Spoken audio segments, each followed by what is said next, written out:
Oh, sorry, pardon me. I'm just so exhausted. I was up all night studying and I barely got any sleep. Sound familiar?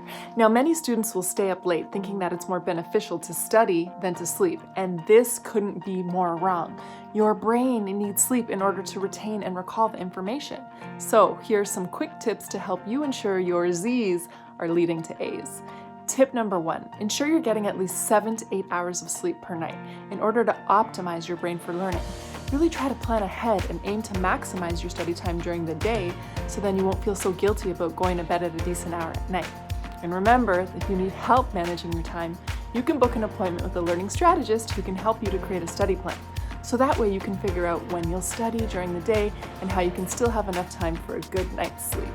Tip number 2, do some deep breathing or meditation right before bed to promote relaxation and to help decrease stress levels. There are several apps that offer guided meditation or breathing exercises, or you could even try listening to a sleep story, which can help you to turn off those racing thoughts and really ease you into a peaceful slumber. Tip number 3, try to give your eyes a break from staring at a screen for at least 30 to 60 minutes before you plan to call it a night. The light emitted from your computer or cell phone can tell your brain that it's still time to be awake, when it should really be starting to wind down. Instead, try studying some content from one of your textbooks or going over your notes or your flashcards instead. And I suggest trying this right before you close your eyes, as your brain actually continues to process the information while you sleep. Bonus! For more tips on sleep, check out the Centennial tips on taking sleep seriously, linked in the description below.